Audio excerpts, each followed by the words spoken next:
What's up, my fellow Kingdom ambassadors? What's good? What's popping? What's going on? In between, underneath, above, and all of that good stuff. How you feeling? How you kicking it? How you breathing? The moral of the story is Poocha, Poochale, baby. How you doing, y'all? So y'all all know that I'm always trying to like be creative and like not do the same old stuff. So you already see that this video is already different. Okay. Before we get right into this video, make sure that you like, comment, and subscribe, and hit that post notification bell so that you'll be notified every time your girl does what? Drop a video. And that's period on there, exclamation on that, okay? All right. Now, if my voice is new to you, what's up, Pooh? My name is Beautifully Yasmin. I am the co-owner of this channel and my other channel called Beautifully Yasmin, and also my podcast, Women of War. I'm just a vessel. It is co-owned by God, Jesus, and the Holy Spirit. They use me, move through me, use me to operate and do the things that they want to do on this earth through me. My creativity, my beauty, all of that stuff, all from God. All right. Now, if you are a returning subscriber, hey boo, how you doing today? I hope your day is going amazingly. Go ahead and drop me down, comment down below 2 yellow hearts so that I know that you are here to support, so I can return the love back to you. And if you are also new, by the way, go ahead and drop down 1 yellow heart so that I can welcome you with some love. All right, you're in the you see the title that we're talking about today. You see the thumbnail, so you know what we're diving into. Let's get right into this anime. Yeah. Okay. Yeah.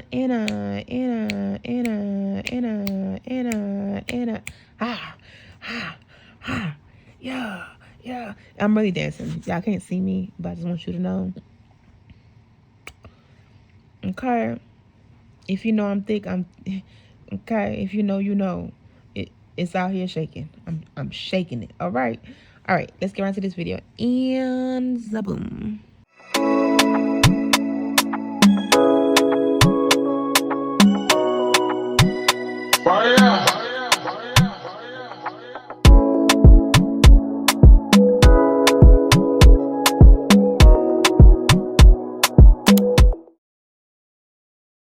Who's terrifying? So, where are we going? We all agreed we were gonna hang out together this summer, remember?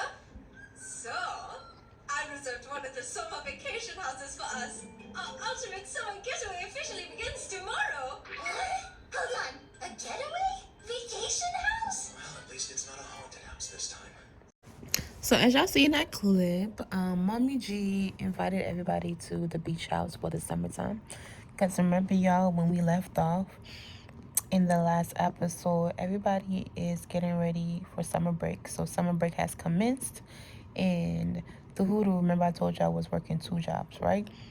So she's taking off from her job, and Mommy G wants everybody to be there and like just wants everybody to have fun.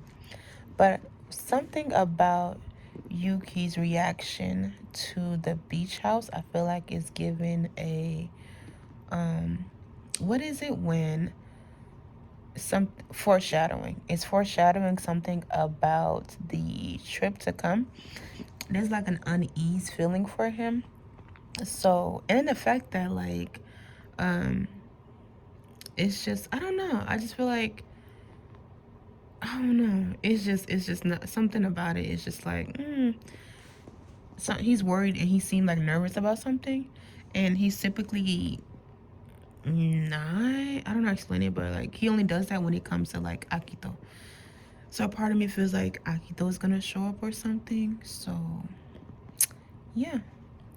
So far, Momiji is now talking to Kyo.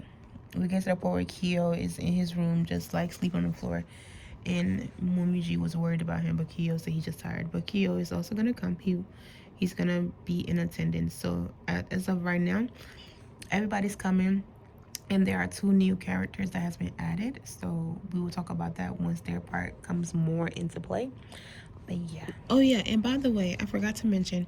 So in this Turu, well, everybody from the school had homework, a summer assignment, which I never understood why we got those. Like, do you want me to join my summer or not?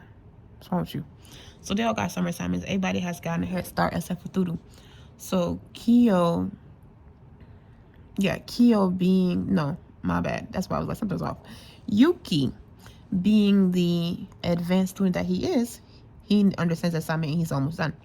So he decides to help Turu. In the midst of helping Turu, he sees this hat. It's like a blue cap. And it plays a big part into it, but I'm going to talk about it once it gets a bit closer. Once we get to that scene, once we talk about it. Like, once it's time for us to talk about it, we'll talk about it. But remember Kyo, hang it. Remember Yuki and the blue hat that he sees in Turu's room. Okay? So much. That hat. I was just wondering, is it yours? You mean the one up there? Yeah, I mean, it kind of looks out of place. Not really your style. No, it isn't mine. I got lost once back when I was a little girl, and this hat belonged to the boy who helped me out. I've held on to it ever since that day. I don't remember who he was or where he came from. I don't even remember what he looked like. Why did you keep it? It's so old. Beat up. Because it's a precious memory. I was frightened and alone. Then he came. He saved me. That day, even if you've forgotten. Miss- Good news! Gil's coming too! Bye! You kids be careful.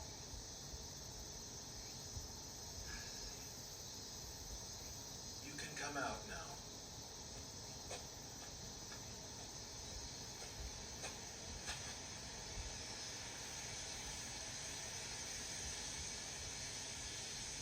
It's been a while. Green? Well, come in.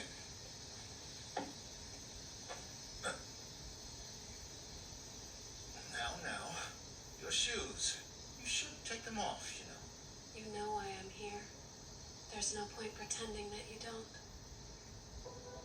You know what I'm thinking, what I want. Save us both time and admit it. Do I? I wonder. I'm not sure I can meet your expectations. You can. Gure, please, tell me. And why would I do that? Do I seem like such a simple man? You don't. Then are you really this stupid? Or is playing the fool all part of your grand plan?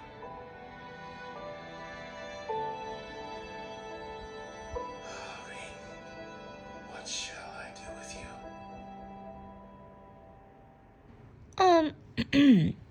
Do y'all remember when I think in season 1 I had mentioned how there's something off about Shigure and that, like, I don't really like him? Okay. And y'all also remember Rin from the previous episodes? Okay. And remember that she was in psych ward or whatever, right? And she escaped it, right? All right then. And y'all just saw the last scene, right? All right then. And y'all know that Shigure is like a grown man, right? All right then. Why is this man and this little girl having intercourse? When I say that this scene instantly made me dislike Shigure like 1,001%. Like, what in the,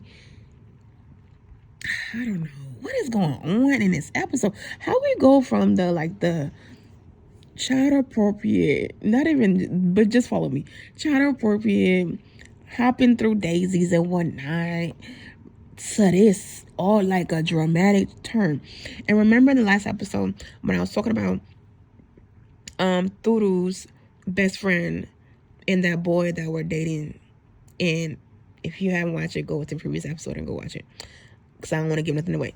But they were dating, and I was saying how like the age gap is like astronomical, but or not too bad, but because there are some people who are married to people who are 10 years younger than him, 10 years younger than them, and 10 years older than them.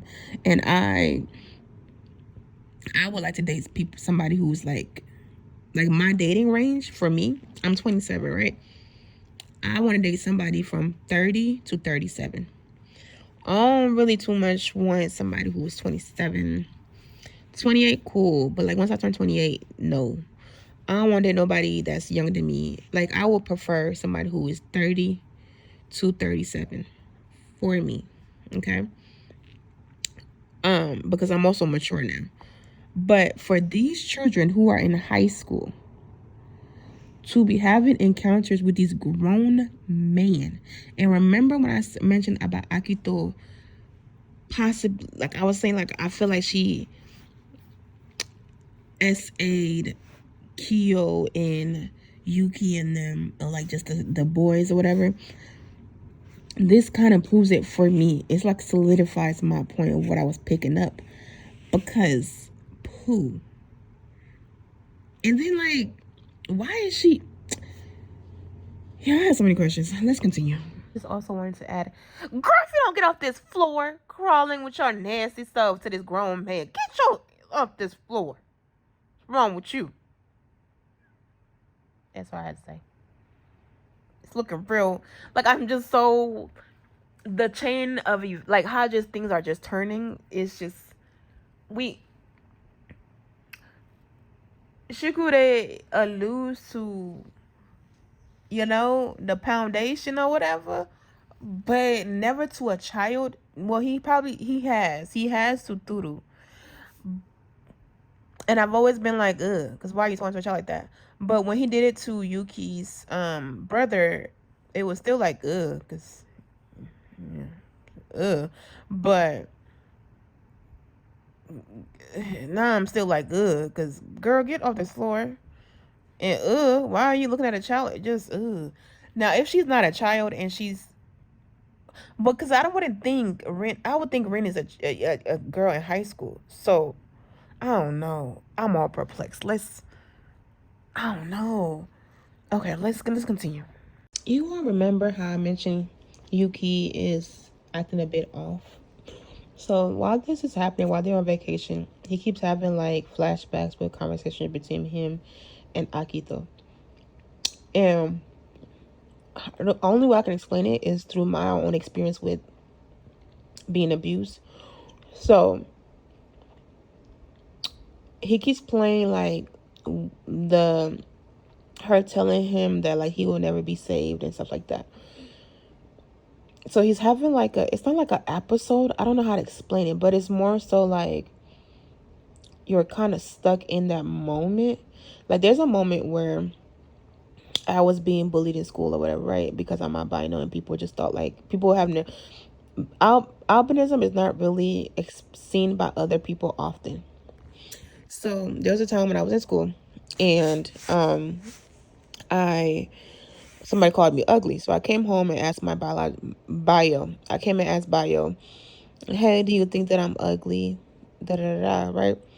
And in that moment, as a parent, instead of you reassuring your child, like, hey, no, you are not ugly, you are beautiful.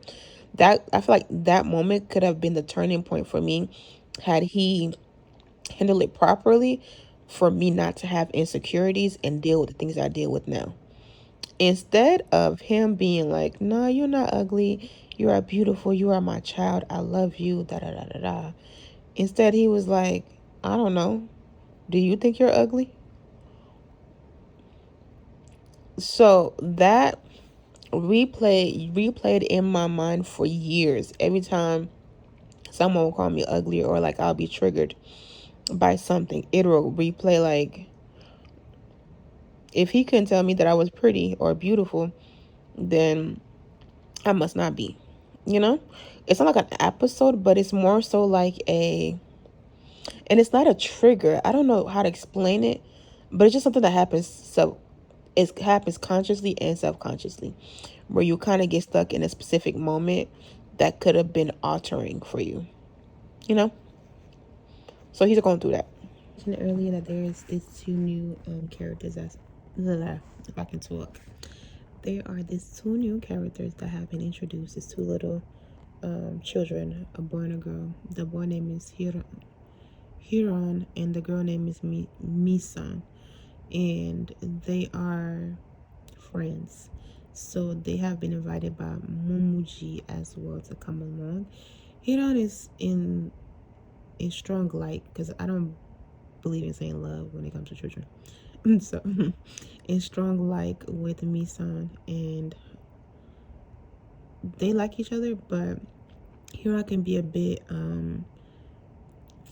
what's the word, blunt, and not really intuitive with other people's emotion, and she is like his check balance. Like, you ever meet those couples where like them together are like the perfect blend? Like, he compliments her, she compliments him. So like when they're away from each other, you can kind of like, she kind of like is his moral compass in a way, because he says so. Turu drops it's like a wallet or something like that she has with her mom picture in it, and she drops it, and he picks it up and he gives it back to her, let her know like, hey, you dropped it, and like, why are you always talking about your mom? Why is it just always mom, mom, mom, mom, mom? Where's your dad? You do have two parents, you do know that, right? And him not knowing, like, he wasn't in tune, like the immediate change in Turu's emotion and how like sad she got. But Misan picked it up and noticed it, but she didn't say anything. So when the conversation got interrupted by Momoji, and Turu walks away to Momoji, she lets him know like, hey, you were insensitive to her. Like, you wouldn't know, you wouldn't pick it up because you are not paying attention to people's feelings, and that was really mean. And when she said it to him, it like registered to him like, oh no, like I don't want her to think I'm mean or anything like that. You know what I'm saying? So they're like a cute little playground thing or whatever. Yeah. It's her problem. Hiro-chan, you said some pretty mean things to her. What, just now? It wasn't a big deal or anything. Didn't seem like it bothered her at all. You think you could tell if it had bothered her? How could you? You don't know her. What's in her heart? What feelings she keeps buried deep inside? It might not seem like a big deal to you, but you don't know for sure. And you shouldn't act like you do. Yeah, you're right, I don't know. And I don't really care either. Hiro-chan, why did you even agree to come? Are you only here to make things harder on Toto? Why? Why do I always do this? I came for you because I thought it would make you happy. It's nothing. This is my fault. I still take things out on other people, like a little kid. I should know better by now. There are feelings I keep hidden deep inside. So of course, she must have them too. My apologies. The name is Kisa and Hero. Ah, because I'm talking about Misan. It's Kisa and Heron. Okay. You see what I mean? What the is going on? He getting coochie just thrown at him left and right. Ugh. Gross. And why is she so, man, baby, this episode, whew, child. Idiots running off with their ugly little sidekick. The fools. They're starting to get cocky.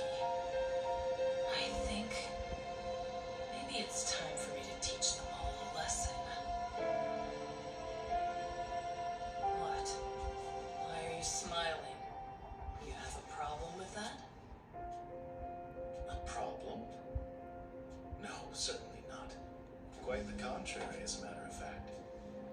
I was just going to suggest that you come to the house as well. If you really want to teach them a lesson.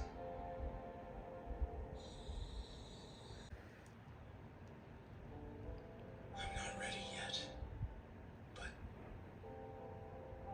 one day I'll have something to tell you. Something real. You're deluding yourself. That's not true. It's not. It isn't all darkness. There's light now, too. And with light, there's hope. Hope for something better. When the time comes, I'll be happy. If you'd listen.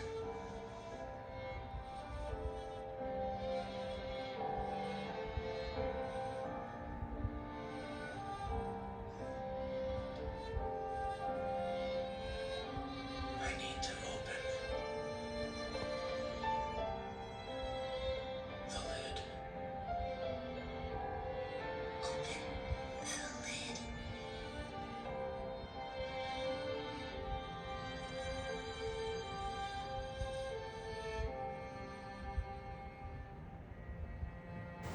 Baby, let's talk about the ending. Whew, child. Got me in my emotions. I remember the first time I was able to articulate what was going on when I was in my trauma. When I was when I was in it. And I mean, like, how I explain this? The first time I was able to articulate it outside of after it happened to me, to myself, when I realized what occurred to me. And even to this day, there's little moments where I'll have like, oh, this really, really did happen to me. Like, this is, when you have epiphanies or whatever, or just like moments of, epiphanies. So let's talk about how when people who are traumatized and have been abused or have been hurt in some type of way, is for us it's really hard to open up, right? And I have come to find that people around me they think they know me and know my story, but they really don't. They really only know like the tip of the iceberg. You know what I'm saying? Like I've never really went in depth with anybody I've ever dated or talked to, like in depth. You know what I mean? And only person who know in depth of what happened to me is my sister, and it's because she was there and she witnessed some of it, and she was like present, and she, like, as it was happening, I was venting to her. You know what I'm saying? So, which is why I feel like she has a better grasp of who I am and who I truly am at the core. You know what I'm saying? So there's been times where I would want to open up to people, but I feel like with the little that I will dish out just to see how it's going to like come back, has always proven to me that my heart is not safe in a particular person's hand, like a person I've dated or a person I talked to. Like, I will give a little tits and bits of my life and we'll see how they'll react towards it. And I've come to realize at the end of each thing that like my heart was not safe. Now, I have come to the understanding that this epiphany occurred to me last year, in midst of talking to God, and I realized I have to protect my innocence because my innocence was not protected when I was younger. So the innocence that I do have left over, which is surprisingly, I'm really, really, really pure of heart, and I'm really, really, really so full of love and so innocent, and it's just like so crazy to me because for the things that I've been through, it's like I should have been pregnant out here. I should have definitely had like some clinic visits, but to God's grace, not that I was out here doing it, but I'm just saying like the kind of environment I came out of, how my life is right now, it should have been the opposite, but that's the grace of God. And I see how like Yuki was like, I gotta open the lid. When you finally find that person that you feel like I can truly, truly, truly express myself to you because I know you're not gonna hurt me. And I had that feeling before with my well, honestly, I've thought I had those feelings with all of my other relationships that I've had, but it always panned out to prove that no, they didn't. So I feel like whoever God has for me is gonna be the one person that I can truly be my authentic self, and they would be able to understand me without like God will show them what I went through without me having to explain it, if that makes sense. Like I feel like with my sister, the reason why she's able to like read my mind, or like we have like into like I don't know how to explain it, we have like a bond that's unbreakable, is because there's certain things about her life and certain things about my life that mirrored each other, and then there's certain things about my life that she was there to she was preview to, so she knows the pain that I come from and how she like covers and protects me, and vice versa. And I just feel like that's one person who I can honestly say that has like we may have like been human towards each other, but like I don't know, I've never felt like a pain from her. I don't know how to explain that, what I'm saying, but she's never caused me pain. She may have hurt my feelings, but she's never caused me pain. And I feel like my husband, and I don't know why, but I just feel like my husband will mirror my sister to me. Like he would not be her, but he will have the qualities of her that like makes me feel comfortable, makes me feel seen and heard and understood. Like he will be, if not a piece of her, like he will be somewhere a resemblance of her to me. I don't know if that's a word, but yeah. So yeah, I just love that he's now embarking in allowing the darkness to leave, because once light comes in, it exposes every darkness. And when you're in your healing season, let's get into this topic. When you are in your healing season, it is not cute, it is not pretty, it is grimy, it is lonely, it is like exposing yourself to light and hearing the truth from God and realizing like, yo, I got some toxic ways about me. Like my trauma has caused some toxic things in me, and I'm realizing like, bro, I like to argue. Okay, if something's going too good, if something is going too good for too long in a relationship, yeah, I'm gonna rattle it up. Yeah, I'm gonna shake up some things real quick, because I don't know. I just feel like I never grew up in like a calm and copacetic environment. So when things are calm and copacetic, it worries me. And I know I gotta heal that, and I am healing that. And also like just yeah, I get too clingy, too attached, too open and available. And that's off of like abandonment issues, and that I used to deal with. So I can see that. And also like it can cause the opposite. It can make you be either like me, where you're too clingy and you get too attached to people, where I used to be too attached to people. Or it can make you really cold towards people, and like how Kyo is, I keep calling Kyo, how Yuki is. Like it makes you a bit standoffish, and it can come off as like you don't like somebody, but naturally you really like them, but you don't know how to express yourself. I'm the opposite. I express myself way too much. Well, I express what I want you to know. When it comes to feelings, I express them, baby. When it comes to telling you about my life and like traumatic stuff, nah, I don't really too much. So I'm an open book, but I'm also a closed book at the same time. I'm an introvert and an extrovert at the same time, baby. Yep. But that's it for this video. Make sure that you like, comment, and subscribe, and hit that post notification bell so that you'll be notified every time your girl drops a what? A video.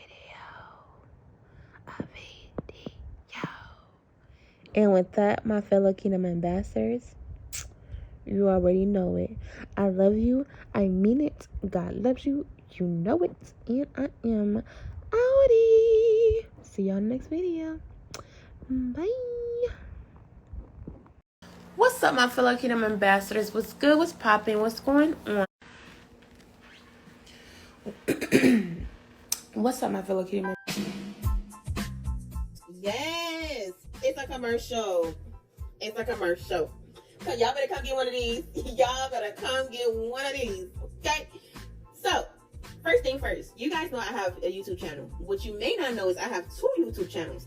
One is Beautifully Yasmin, where you can go and watch regular videos like pranks, cooking videos, what else? It's a plethora of things going on over there. And my other channel, my new baby, Beautifully Yasme, which is YASME, YASME. You can go over there to go watch reaction videos to movies, animes, reality shows, name it, we getting it. All right. And also, you guys know that I have a clothing company. Now, to be able to see what I have going on over there, you can go to kingdomambassador.co on Instagram and on Facebook. Again, that is kingdomambassador.co on Instagram and what? On Facebook. So, Restaurants of the Week is basically where I give you a little snackity, okay? A little, just a little taste for your week so you can continue on to the rest of your week from God, okay? It's like a little ice cream from God. We talk about God and we talk about it in a me way. I don't know how, just a me way. So if you're interested in that, make sure you go ahead and follow kingdomambassador.co. And anything else you need to know, go to my Instagram, Beautifully Yasmin, to follow everything else that's going on over there. And you will stay up to date with whatever I have going on in my life.